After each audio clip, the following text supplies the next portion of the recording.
आज मधेपुर के एक व्यवसायी सत्यनारायण अग्रवाल जी को पुलिस द्वारा हिरासत में ले लिया गया है। उन पर आरोप है कि वे वोटरों को रुपया बांट रहे थे।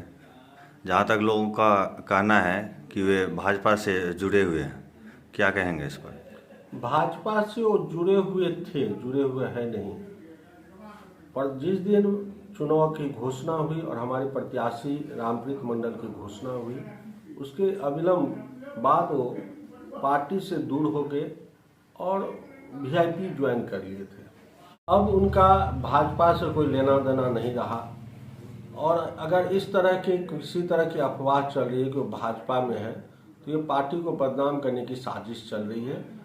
बिल्कुल वो सुमन महासेठ जी के लिए काम कर रहे थे और उनके जो आवास हो या अन्य जगह उनकी बारंबार लगातार उनका बैठक चल रहा था सुमन महासेठ के वर्कर के साथ। और वो काफ़ी कोशिश कर रहे थे कि एनडीए को भी तोड़े, लेकिन उसमें वो सक्षम नहीं रहे, क्योंकि एनडीए के कार्यकर्ता और एनडीए के वोटर एकजुट हैं